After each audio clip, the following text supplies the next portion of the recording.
All right. Well, thank you for coming on a Tuesday evening when there's lots of other stuff going on.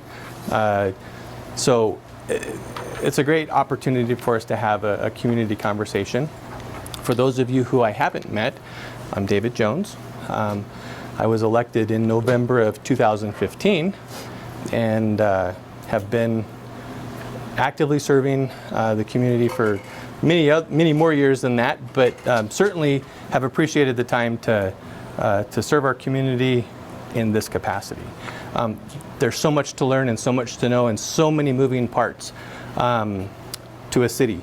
And so I want to first introduce some folks from the city who were kind enough to take their time out of their evening to come and support me.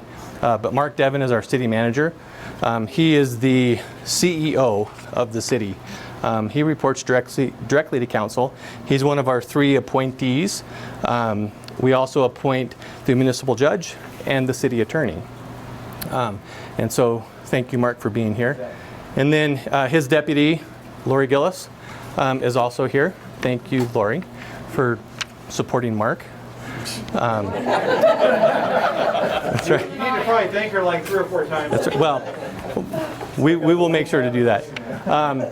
And then Ryan Stachelski, who we will hear from in just a little while. He's the director of the Arvada Economic Development Association. And then Allison Tremblay, who is the marketing. I support Ryan. I do marketing for Arvada. She helps market Arvada. Thank you for answering the survey if you did that. It's interesting, the feedback, and the best way I know how to help is by feedback, by getting questions. Sometimes we don't have the answer right away, but the reality is that the hope is we can find a great answer. As you can see, we had 26 people respond. We sent it out to lots and lots of people, so thank you if you responded. What's interesting is that people responded from all over the city, not just in District 4, which I thought was kind of cool. A couple of things that people mentioned that they like about our city.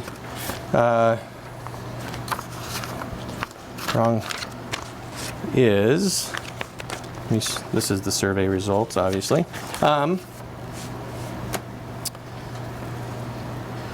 The sense of community, kind of the Main Street corridor in Old Town, safety. 38% of the respondents indicated that that was a top 5 for them. Access to the mountains, our schools and quality of education, proximity to Denver, parks, city parks, trails, and sports fields. One of the council initiatives from councils long ago was that there was a pocket park or a park within walking distance of every resident of the community, and so that's been a focus. And I think that is complete. I think most people can get to a park. So those are just and quality of life. If people feel like it's a great place to live, I would agree. That's why I think why we're all here. Interesting demographics, and I appreciate it if you answered those demographic questions. I asked Katie, I said, do you really think people are going to answer those? And it's amazing, everybody did. The thing that I thought was interesting is that more than half of the people, or close to half of the people who answered it said, I'm settled and I don't ever anticipate moving.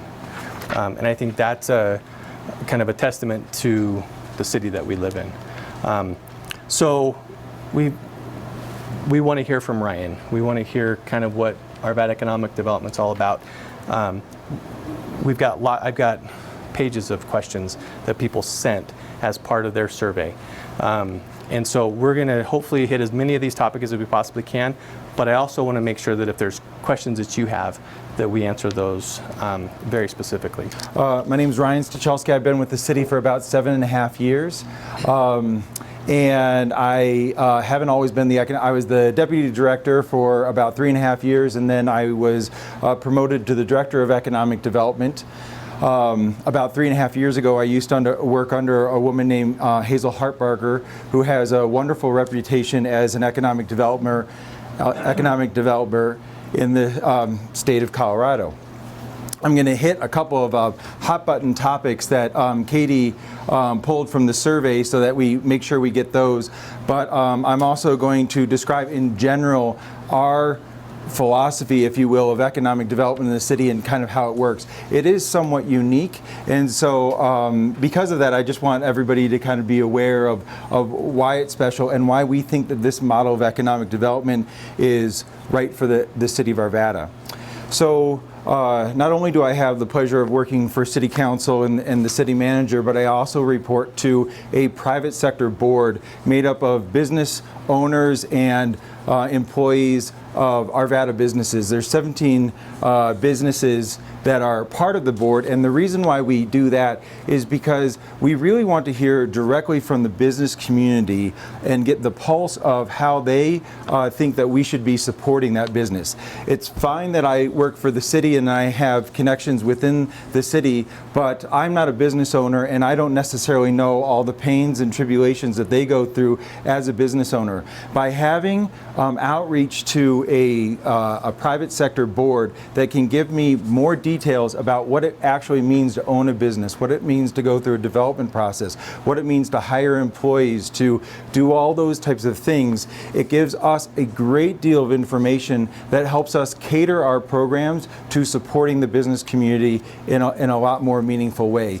The other thing that's unique about our board is that it's not willy-nilly, for lack of a better phrase, but it is outlined so that the board is made up of a kind of a breadth of different types of businesses. So we have home-based businesses that have one employee. We have businesses that have more than 400 employees. We have manufacturers. We have old town businesses. We have service businesses. We have restaurants and retail brokers, real estate brokers, and somebody from Red Rocks Community College. And so it's really the breadth of all these different perspectives that help us bring in the information so that we are better informed to develop programs that we think can help the business community and by extension the community at large.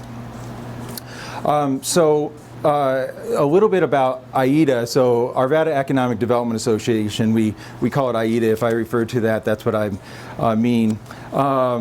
Is a small group of 4 employees. Allison is our marketing person, and we really focus on 4 main programs. The programs that we focus on are business attraction, business retention, marketing, and strategic partnerships. So out of the 4 programs, the thing that we focus the most on is actually business retention. If you look at where our budget goes and where our FTEs or where our employees really put the most work, is that we want to work with the over 2,000 businesses that we have in the city of Arvada. We have roughly 2,100 bricks and mortar businesses, and we have roughly 1,200 home-based businesses. And the reason why we put so much time and attention to those is those are the people who are our people. They've been in our community for a long time, and they're the ones that we want to make sure that we're supporting. It is always good, and people want us to go and chase new businesses and bring them here, and that's important, and that's something that we do, but it's also really important to know that we're supporting the businesses that are already here.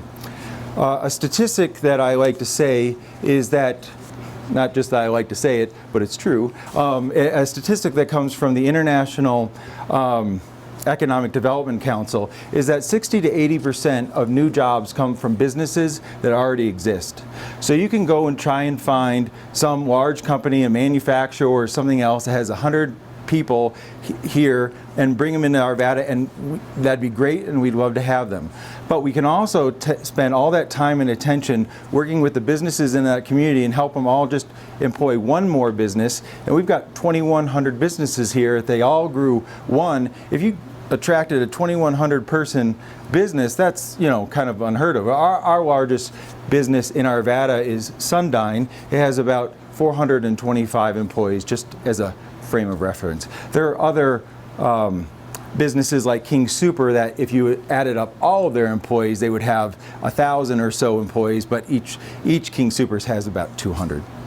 So business retention is the thing that we spend the most time on. Marketing from an economic development standpoint is something that we also spend a lot of time on. Strategic partners. So we're a small staff, small but mighty, and we try to get a lot of things done, but we are not subject matter experts in everything. So what we try to do is we try to branch out and say who are the subject matter experts, and we become ombudsmen, referral services, those types of things to other small business development centers, places that you can get loan, places that you can learn to write a business plan, things that you can do for marketing assistance, all those types of things, again, in order to enrich the amount of services that we're providing to, most notably, the businesses that are already here. We want them to be successful in order for the community to continue to be successful.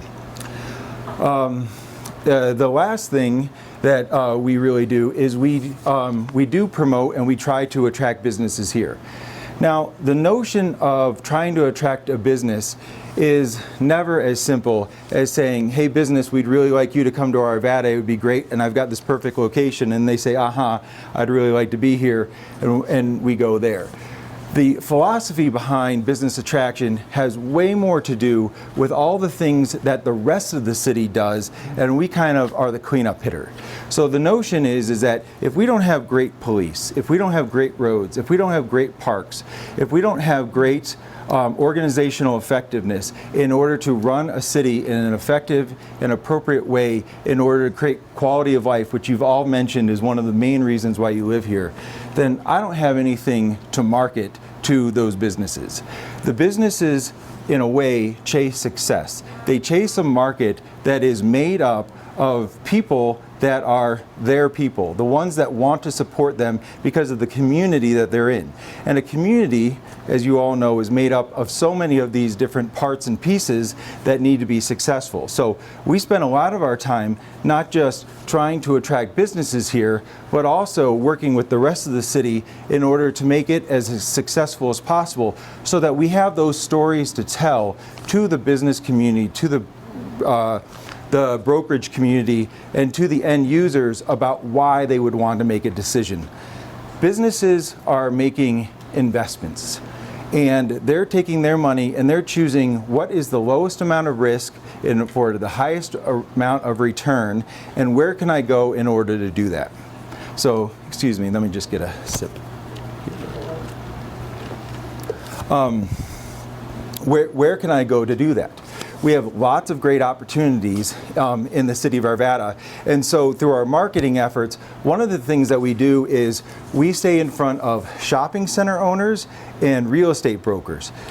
Ultimately, they're the ones that make most of the decisions about where a business is going to go. A shopping center owner is going to go after the right tenant mix, the right understanding of how their shopping center works. They're going to go for the best ones that fit into their community. They want their tenants to be successful.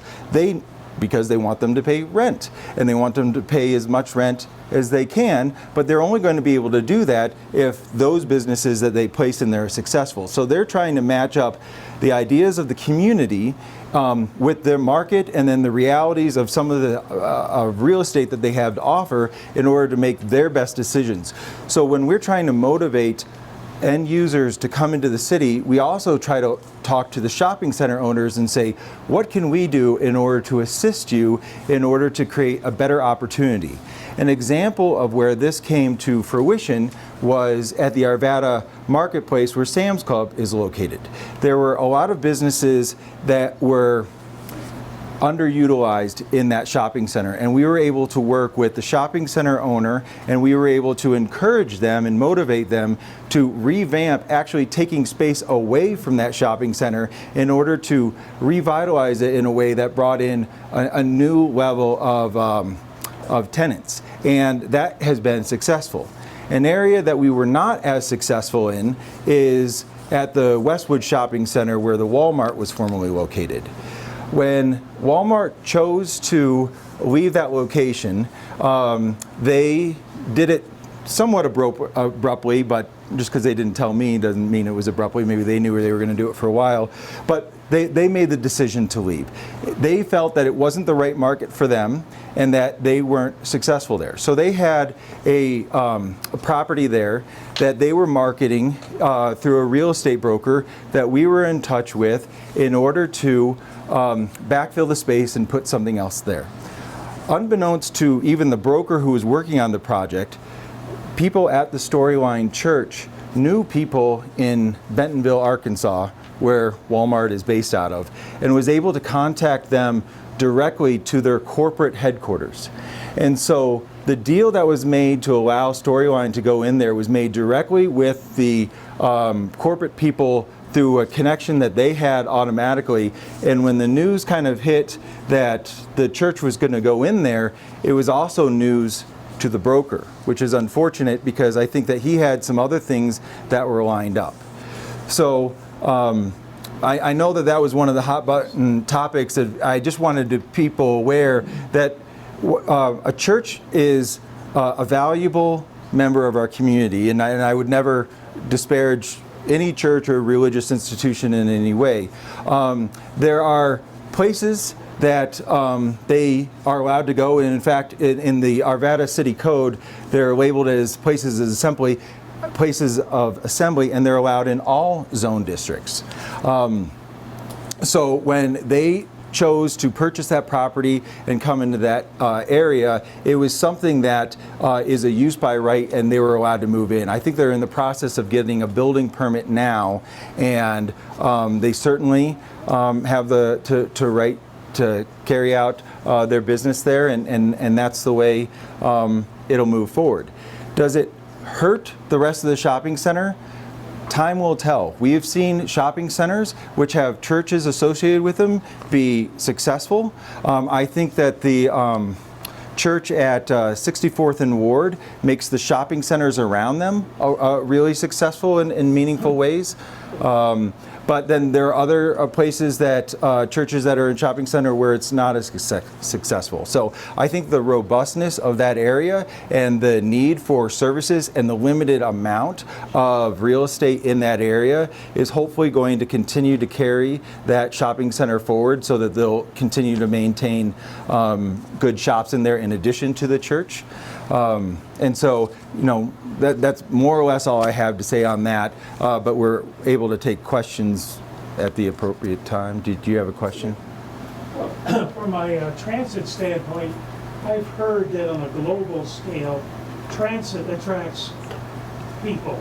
In terms of transportation, specifically rail and buses, Sure. Especially the younger millennials who don't want to own two cars and not one cars. Is that true in Arvada? Does the upcoming transit system help your business attraction? So along the G line, we have seen lots of activity and lots of development opportunities along that transit. I think another thing that argues the point about transit, although it doesn't relate necessarily to mass transit, is that there's no surprise that the Wadsworth corridor is such a successful commercial corridor. Wadsworth is the second busiest state highway in the state of Colorado. Colorado Boulevard is the busiest state highway. Wadsworth is second. The city is actually incredibly fortunate to have that thoroughfare going through because, as an example, 27% of the city's sales tax is generated at the intersection of 52nd and Wadsworth.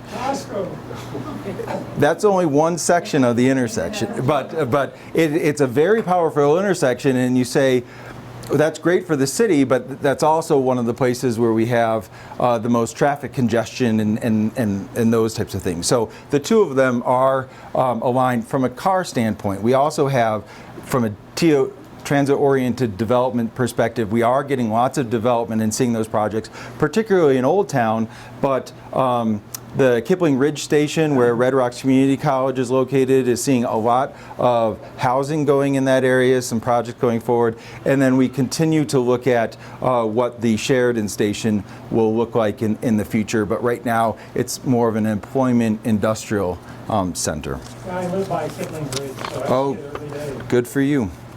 Other things that people, how am I doing on time? You're doing great. Okay, I good. need to know about Trader Joe's. That's right there. Trader Joe's. So how many people want a Trader Joe's in Arvada? Oh, okay, we got one no, so that's just a hard no. Okay, so we're a mixed audience, that's fine. So Trader Joe's. The questions that I get the most are, when are we getting a Trader Joe's, when are we getting an In-N-Out Burger, and when are we getting a Macy's? If you want to add anything to that list, we are more than happy to, put it on our list and continue to reach out to those people. Notwithstanding the kind of the techniques that we use in order to reach out to individual businesses, and we've been reaching out to Trader Joe's for 10 years. So this is not something that we are saying, oh, I hear you want Trader Joe's, but we're just going to ignore you. We want Trader Joe's as well. A lot of people want Trader Joe's, and Trader Joe's knows that a lot of people want them, and so making a difference in their ways of investing and all those types of things is proven to be an exceptionally challenging endeavor. It doesn't mean that we're going to stop endeavoring to try to get a Trader Joe's. One thing that I would highly encourage, and I think actually it might have been in the survey or I read it somewhere, is that, I'm going to tell everybody to come to Arvada. I mean, it's my job, it's Allie's job to say, come to Arvada, we want businesses here, those types of things. But I like on deaf ears, that's what I'm supposed to say.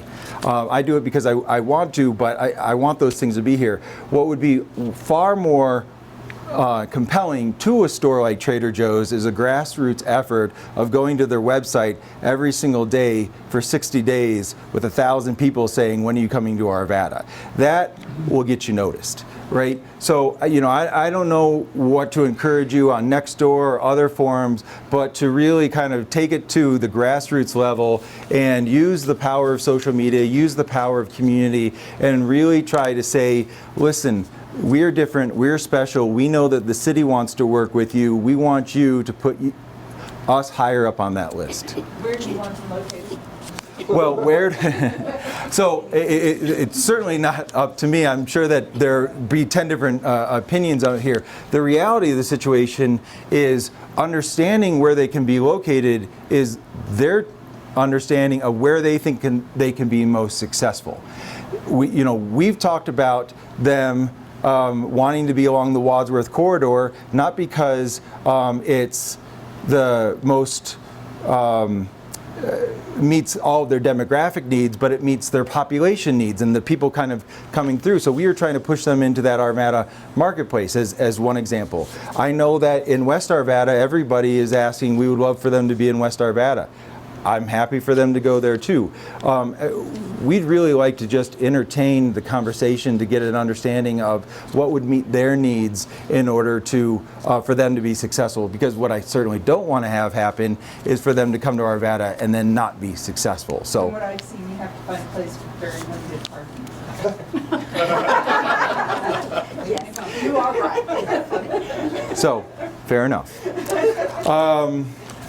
Let's see what else is on the list. Sorry. Question. Yes, ma'am. What, in a broad sense, is Arvada's plan for economic development along Indiana between 64th and wherever the border is, 96th?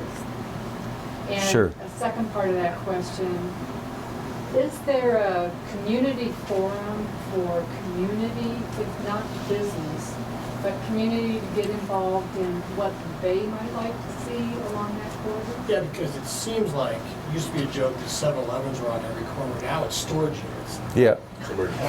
Why? Okay. Because of all the apartments that they're building that people can't store their stuff because they're small apartments. Okay. Let's take all of those things. I'm very happy to address all of them. So the first question, let's talk about community involvement in a process to kind of identify what would be good along the Indiana corridor. And actually, one of the things that City Council is working on is a visioning exercise to kind of understand what they see their community needs are and what they would like to see and what kind of the hot button topics are and where we should devote some time and attention. And so that's a process that is going to be very engaging to the community and kind of understanding what are the different topics, and growth and development might be part of it, but homelessness might be part of it, and affordable housing. But those are definitely going to be two-way engagement, communication that we're going to be doing starting this summer in order to engage more and get the community voice. There are other components that we do on a regular basis, like the comprehensive plan that engages people through public processes to understand what the appropriate land uses are in different areas, particularly along the Indiana corridor, but the comprehensive plan is for the entire city. I can tell you from a comp plan perspective, and to answer another one of your questions of what's really anticipated along the Indiana corridor from 64th to 86th, if you will, or 96 into Candelas, is that from a comp plan perspective, most of that land is designated as residential. Additionally, most of that, I hesitate the word most, but a lot of that land is in the county. It's unincorporated Jefferson County, and it has not been annexed into the city for a variety of reasons that, you know, those landowners didn't want to do it, or those types of things. So if it were to come into the city, the first thing that we would do is we would go to the comprehensive plan and we would say, what has the community, through a community conversation, already designated it as? And at this time, the community has designated it as residential.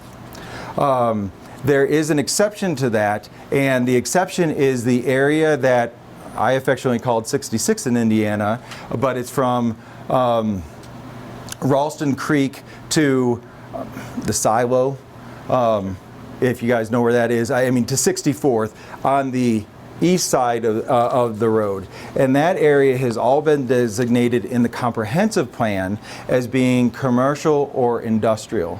It's actually been a passion project of mine for 2 or 3 years now, is to try to get that developed as one big area of either job producing industrial or commercial, you know, whatever I can get the market to fit. So, some of that land is actually not in the city of Arvada at this moment. It would need to be annexed in. It would need to do that in order to get water and sewer services and those types of things, fire protection services. But those are things that we continually have conversations on, but we have not gotten anybody to kind of look at that and see the total vision. There are people that are willing to build a 7-Eleven, a storage unit, or those types of things, but nobody that really can kind of take a step back, buy the entire thing, and really understand what that vision is. But we continue to press on that. Let's talk about storage units for a second, if that's okay. So 2 years ago, the city, maybe it was 2.5 years ago, the city went through a process because we were looking at a huge uptick in the number of self-storage requests that we were getting into the city. The city had restricted self-storage units from the land development code perspective, so that no zoning in West Arvada allowed self-storage units. Because of the community desire and need that was asking for us, and the development community, we kind of relinquished a bit and took a step back and said, okay, we'll look at putting this into a limited number of zoning districts. However, we're going to work with the development community, and we are going to say it's not going to be a single-story garage door facing out, bright colored self-storage unit. We want these things to have very high development standards. We want them to also look like office buildings. So they might have some doors that are on the sides or in the back, but not facing the front, and that they're going to have a parapet and a front facade that's glass and kind of transparent, and it looks, and it presents itself more as an office building. And so we did that, and we allowed them in 2 types of zone districts, a PUDI and a PUDBP. And so there was some land out there, and then it became, so now those things were approved and it was acceptable. They still had to go through a public process to get approved. However, the use was allowed in those zone districts, and so it became somewhat of the Wild West of everybody trying to race to a market that had been restricted from a zoning perspective for a number of years, and therefore they saw an opportunity.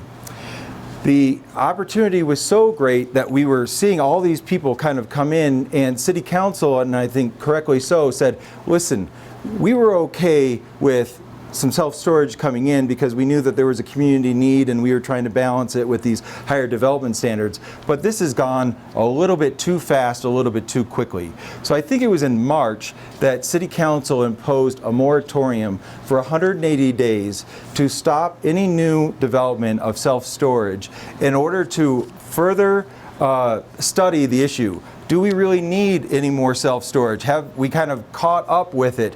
What are these self-storage people looking at in order to better understand whether or not there's still market viability and that they can build these buildings? So we're in the middle of that process now. I certainly think that through that process we will see some changes to what was previously approved. To be perfectly frank, I'm not really involved in that level of the process, so I don't know the outcomes. But I do know that the City Council has recognized the need to take a break and better understand what the market conditions are around self-storage, as to not inundate our limited land resources with that product.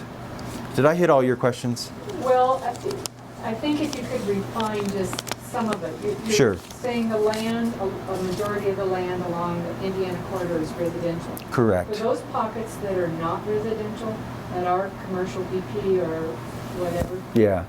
what's the vision for what should be in there? Okay, so, and when I say, so there's the railroad tracks on the North Indiana, just south of 86. So maybe it's like 82nd or 83rd Avenue, down to Ralston Creek.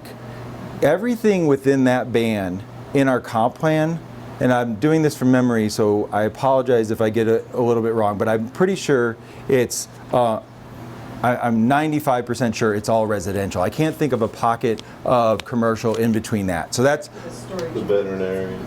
the veterinarian is in Jefferson County. So that's where some of the pockets might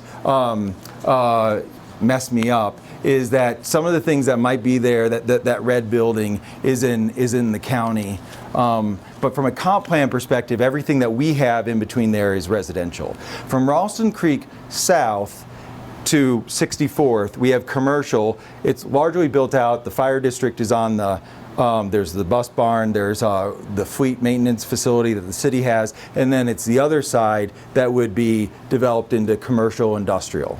And when we talk about industrial, we're talking about tilt-up concrete, things that are happening in buildings that you don't, see that what's going on. We're not talking about smokestacks and that type of industrial that we think about, in the 70s and 60s and such. North of the railroad tracks at that point, particularly, so the west side is in the county still, and so it's for sale. We'll have to see what kind of comes in our comprehensive plan, and this is also true for what's on the east side of Indiana at 86, on south of that intersection there, is we have it in the comp plan is mixed use. And so what that means is that you can come in with a variety of different types of uses, from residential to commercial, and do what kind of fits the market in those areas. I can tell you I have not really had any luck or any meetings about the stuff on the west side. There's so much land out there that there are easier pockets of land to kind of deal with, and so they've been kind of dealing with those pockets. I've had tons of conversations about the stuff on the east side, south of 86, 13 acres, and what I've seen there is mostly commercial along the Indiana 86 road frontage, and as you get further away from the intersections and back up there, I see residential units. Those are things that people from a conceptual perspective have brought into the city, but I don't believe that there are any formal applications. There's lots of challenges. One second, I will. There's lots of challenges with that site. Indiana, as you all likely know, is a state highway, and so getting access off of there is going through the CDOT process. And so, you know, access, getting cars in and out in the right manner in order to get commercial that want to have high volumes and those types of things are some of the conversations that are tricky to really kind of pin down what they want to do there. Several developers have come and gone, which tells me that it's not easy. If it was easy and they could make money, they'd already be there. But it's not easy from whatever due diligence they've found. Yes, ma'am. Speaking of Indiana and the comp plan, one of the comp plan's objectives is to preserve our historical legacy. Along Indiana, there are two very rare and very important historical assets, particularly at 66th and Indiana. Surprisingly, on the east side is the homestead of Frank McCuistion, who was the original purchaser of federal land here in Arvada. So that's a rare and special historical asset.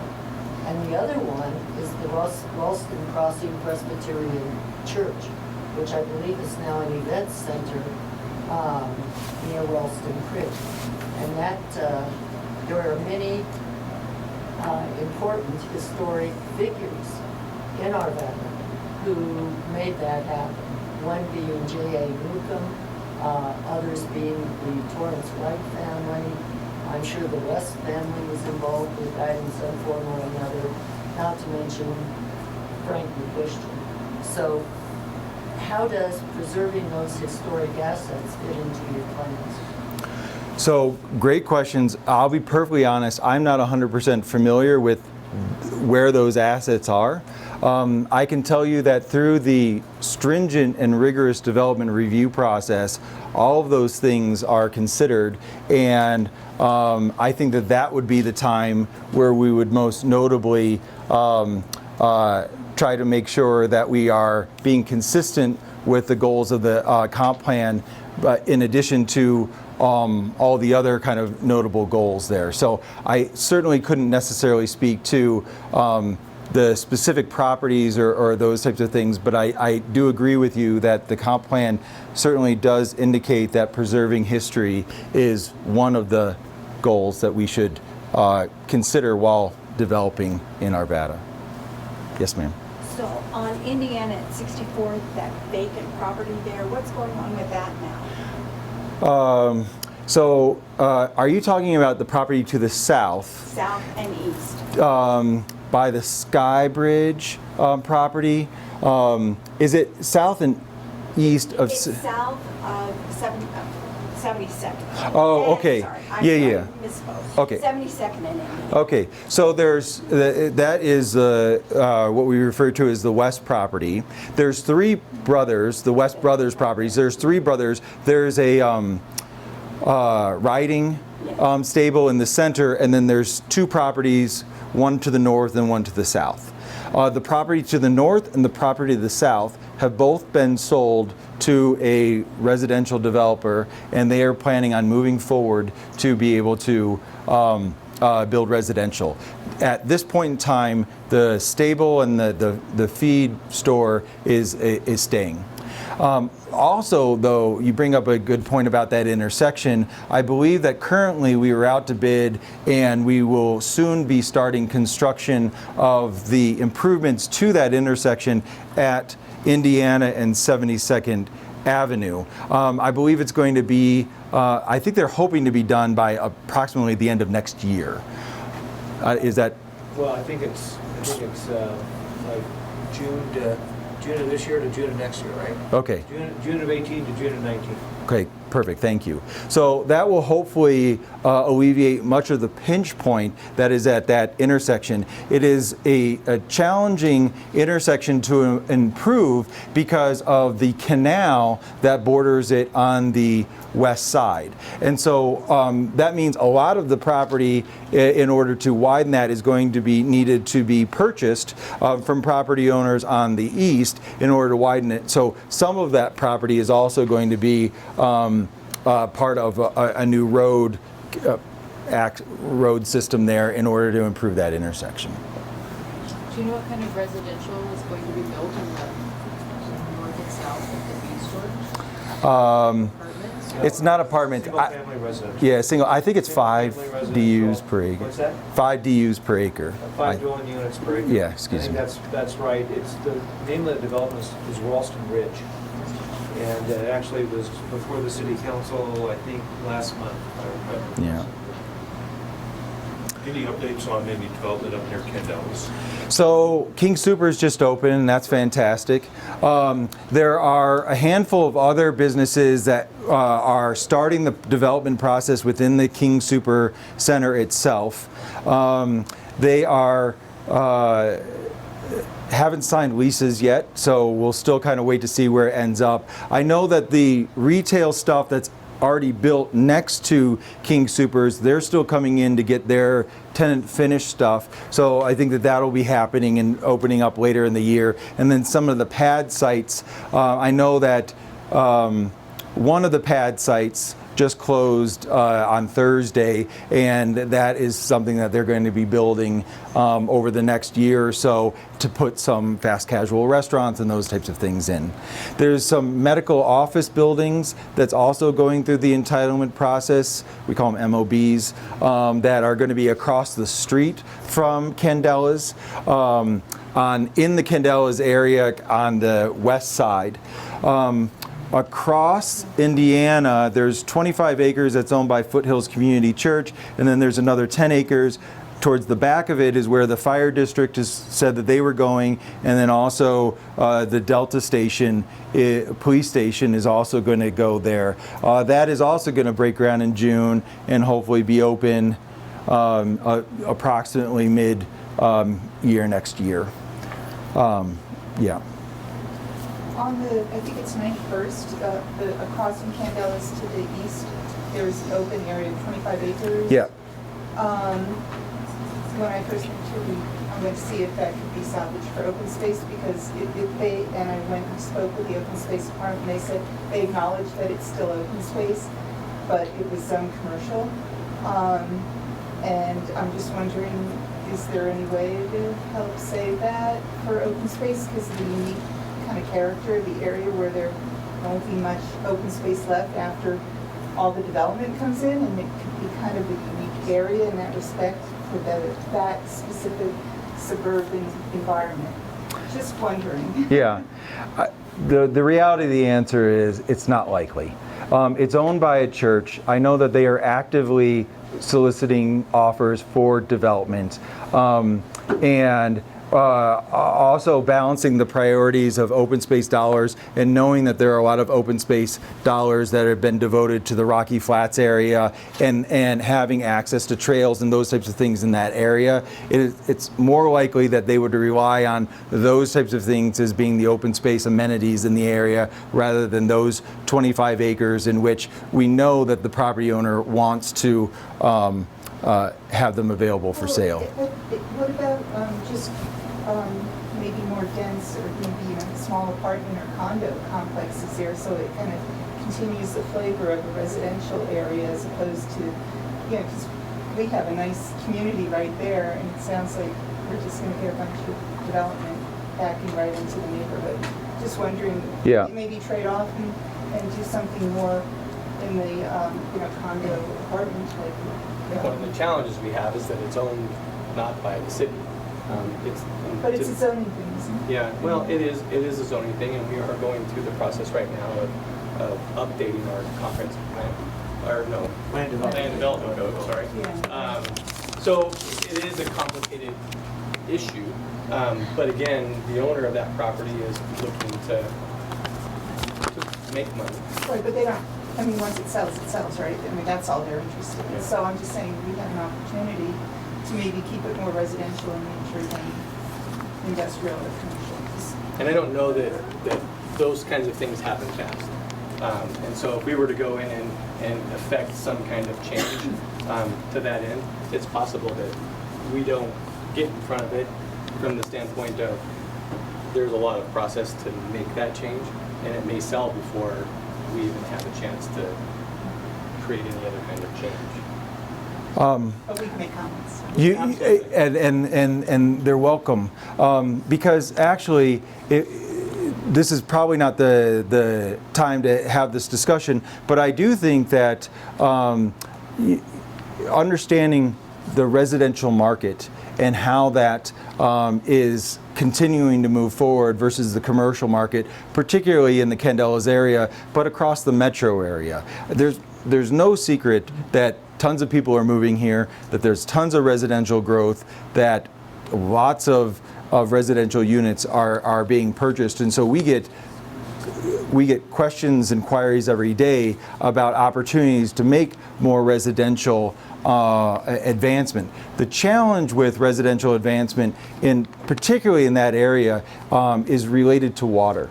And so water is a scarce resource, particularly in Colorado. It's a scarce resource everywhere, but it's a scarce resource. And so when we look at some of those residential policy decisions, some of the conversations that we need to have is understanding that market and our need to be able to service this with water.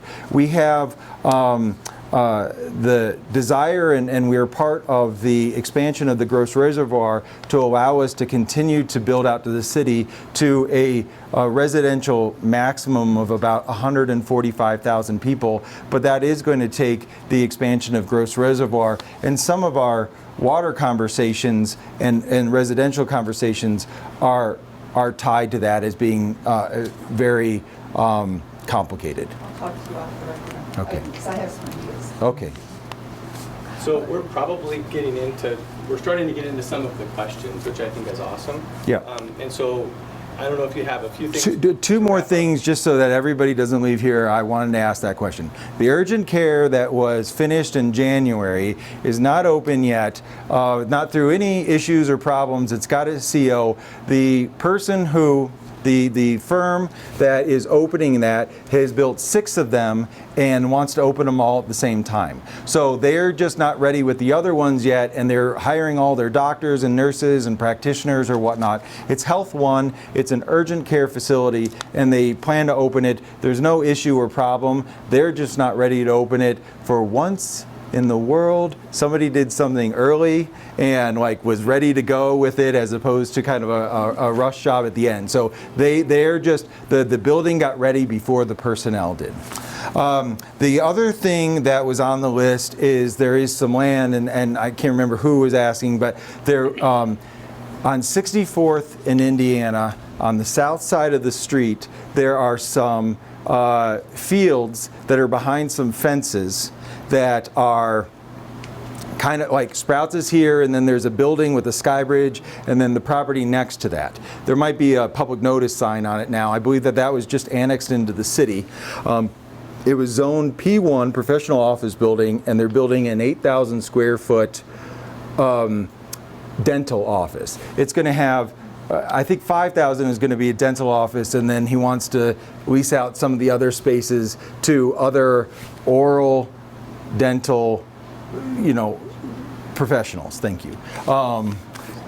So that's what's going to go in there. It's going to be a right in, right out only, and there's going to be an 8,000 square foot building kind of at the back with some parking in front. So we'll see what happens there. I wanted to just take a few minutes and address a few things, or some of the questions that came up, and some of the things that Ryan said. One of the questions was, how can we get the Candelas developer accountable to finish all the work that needs to be completed in the neighborhoods? The park, the street lights, weed control, landscaping. That's feedback that I give to Mark Devon, and Mark Devon, I think you have a pretty regularly meeting with the developer, and so you can follow up with them to give the feedback that, hey, there's maybe some concern that those things aren't being taken care of. That's how we hold the developers accountable, is by getting that kind of feedback. You can also withhold development rights as they continue to build out if they're not meeting all the requirements. So it's something we keep them. Which So- they're not. Well, we may have to withhold development rights. So These the residential developers? yes, so there's two separate sides. There's the residential, and I think that was maybe the concern of that question was on the residential side of things. So we'll absolutely, and I don't know if that was your question, Don, but we will be sure to follow up with them, and you'll report back to me. Thank you. Ryan talked a bit about the retail development plan around Candelas. It's beginning. There's more and more activity there. I think it's important that for those folks who live on that side of town have the same kinds of amenities that people do in kind of the central and eastern parts of Arvada. It was great. It's 5 minutes from my house to the new King Soopers, and I really like that. Not that it was, 8 minutes to the one at 64th and Quaker, but even if you went at 11:30, there was nothing left on the shelves. So I'm excited about those kinds of things that are happening. So is the mayor, actually. He asked me as soon as it opened, "Have you started shopping there yet?" He said, "Get out of my King Soopers." There's another question mark, and I don't know what this is in reference to, but apparently there's bird nests and tunnels throughout Candelas. I don't know if anybody in this room asked that question. Yeah, that's not too. Okay. There's tunnels underneath Salvia, off of Candelas, and then the trail that. So on the pedestrian trails? Yep. Okay. And you go under and there's those mud bird nest Mud things. swallows. Oh, yeah. Thousands. I mean, they get cleaned up one year, and there's bird crap everywhere on the ground, and it's gross. And those things are Okay. they're dive bombing you. It's just the birds. I don't know how you control that exactly, but yeah, it's not a good. So we'll find out. I don't know if that's a developer issue or if that's I don't know. It's a bird. It's a bird issue. I've seen it before. I've seen it in property plots, and you can shine lights all night at, and they don't care. They're funny. Well, they came in one time and helped alleviate some of the can't walk through there. Oh, I know. Okay. Well, we'll certainly ask the question. Thank you. We talked a little bit already about the police and fire up there. It's our intention to have our Delta station operational in the next year. Traffic signals being timed. Specifically, I think, this question says, are traffic signals going to be timed like around Arvada? I think this is specifically on Indiana between 86th and Candelas Parkway. Yeah, it's a CDOT question that we'll continue to work with them on getting those lights timed appropriately. We work through Dr. Cog, which is the Denver Regional Council of Governments, on a lot of those projects because there's timing issues all over the state. And so I don't understand how that all works, but I know that it's a hot topic for every community. So you're saying that you've made them aware of the issue? I can't say that, but what I can say is that our Public Works Department, they're well aware. I mean, they're watching this. They know what's going on way better than I could ever dream of.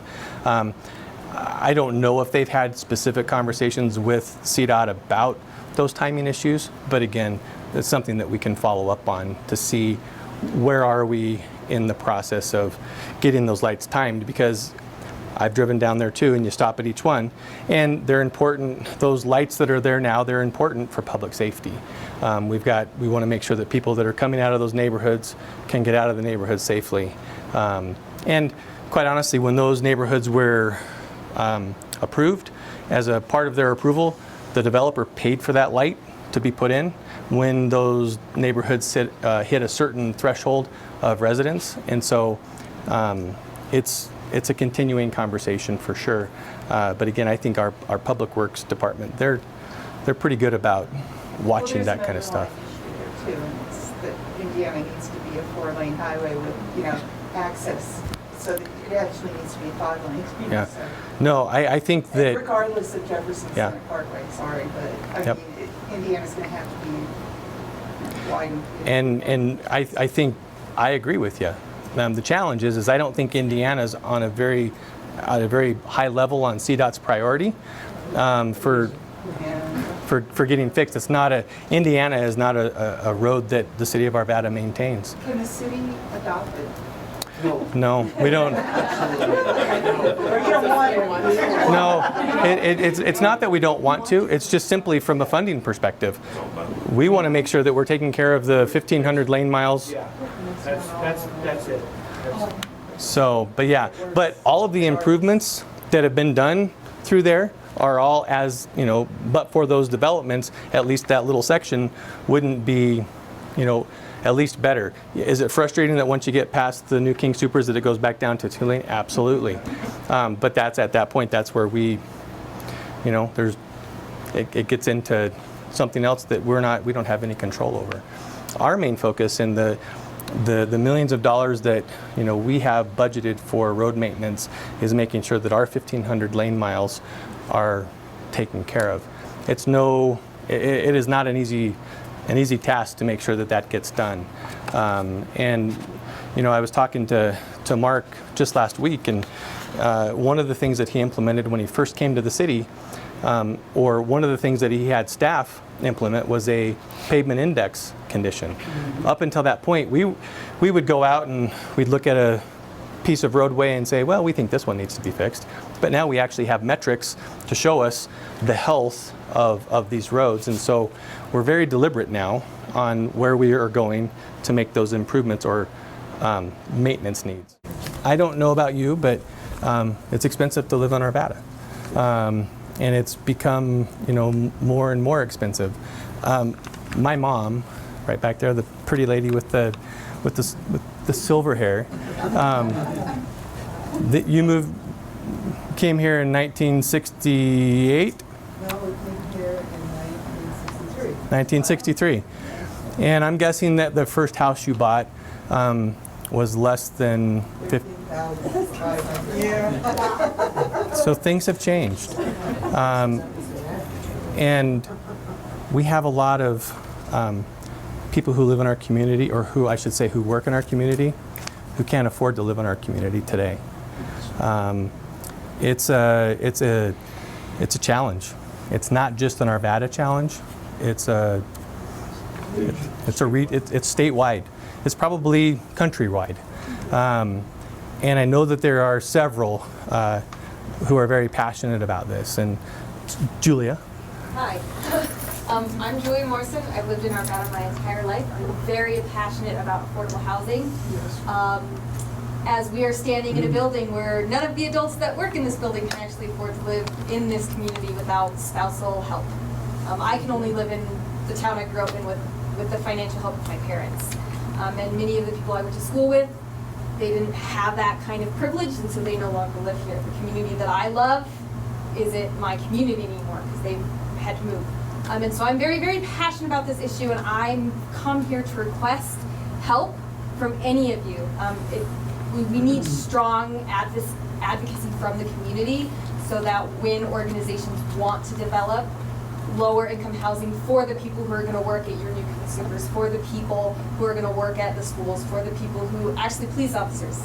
I think it's 32% of their income can be spent on housing, so it's not even affordable for police officers. And so I am part of an organization called Arvadans for Progressive Action. We're having a meeting this Saturday. It's going to be about education and their funding issues for the same reason that Fire Board talked about. But if you want to contact me, my phone number, and I'm going to give this to the video, is 303-548-8722. Call me. I'd love to meet with you. I'd love to have discussions and invite you into our group, and we're trying to pressure Mr. Jones's colleagues, and we're trying to pressure developers to have more affordable units and pressure communities to kind of invite that kind of wholeness of having everybody be neighbors with each other, I think. So if you're interested, please come talk to me. Are those new ones that just went in around, across from the old King Supers on 64th and McIntyre? Are those affordable? No, Okay. there's like no affordable units that aren't HUD subsidized. And Candelas, is there? No. So that's the challenge is you have developers that are coming in and bringing market rate housing, and we don't really control that. We need a developer to come in who wants to build a product that can serve that community. And when I say that community, to serve the community in general. Because to Julia's point, we have school teachers, we have police officers, we have firefighters, we have Grocery store workers. anybody, us. Restaurant workers. That, yes. Well, we also have senior citizens on fixed incomes. And you know, I think that's another area that we are really working hard to figure out how to meet. And a lot of these older people are single, they've lost a spouse, and they're on a fixed income, and they're running out of housing too. So one of the things, and right, wrong, or indifferent, that a council objective that was put into place several years ago was to first look at senior housing, affordable senior housing. But so we've got to look at it a little differently and say, okay, we've got senior housing, we've got workforce housing, and how do we address that? It's a big conversation, so I appreciate Julie. She's very passionate. She comes to city council meetings almost every week, and anytime there's an opportunity to speak in public comment, she's reminding us about this. And so I was glad that when she asked if she could come, I said absolutely. So there's lots of things to talk about, and we didn't even scratch the surface. And this is what always happens, and I apologize. But transportation is a huge issue, something that's on the very top of the things that are important to me, problems to solve. Attainable housing is a very high thing for me to solve. I'm not going to solve it, for me to be involved in. Public safety is something that's very, very important to me, to ensure that as a community, this is a safe place to live, that we have the appropriate funding for our police officers. And I fully support the fire department in their efforts to maintain their funding so that we don't run into an issue where we don't have protection. Email me, call me anytime. I wish that we had hours to talk. Wish that we had time for hours of conversation. But the way that we get momentum and the way that we get things moving is by these kinds of conversations, kind of one-on-one. Peggy, she was very instrumental in putting together a communication plan for her neighborhood in Whisper Creek because of the storage unit. And those are important conversations to have. Nancy Young over here, she comes to every single one of our council meetings. As you can tell, she's a historian. She knows more about the city of Arvada than probably most people. Since 1860. Yes. But, again, very, very passionate about our city and about where we're going and what do we look like as a community. Ryan mentioned kind of this visioning exercise. We really, we've got to look at where are we going from here. If our plan is to build residentially to 145,000, what does that look like? What do we need? And we need your input and feedback. And it's starting in June-ish. So there's going to be community meetings. When you see those being pushed out, I'll push them out to you too. Go, participate, be a part of it. This is, your voice is a very important voice to hear. It'll actually be, I think the community meetings will actually be a little later than that. Okay, but the process is beginning. I welcome your emails, I welcome your calls. I get many of them every single day. And I have a real job, just like you. And so if I'm slow to respond, I'll just apologize now. But I have an amazing staff, which starts right here in Mark Devon, who, if I've got a question, they got an answer. Without question, Mark is hands down the best city manager that any city could have, and we're blessed to have him. I'm the only city manager he's worked with, so. It's pretty easy. So, again, I'm happy to stick around. I know that the school facilities person just came in. I think she's anxious to go home. But I'm happy to meet you in the parking lot as I've done before and continue any conversations.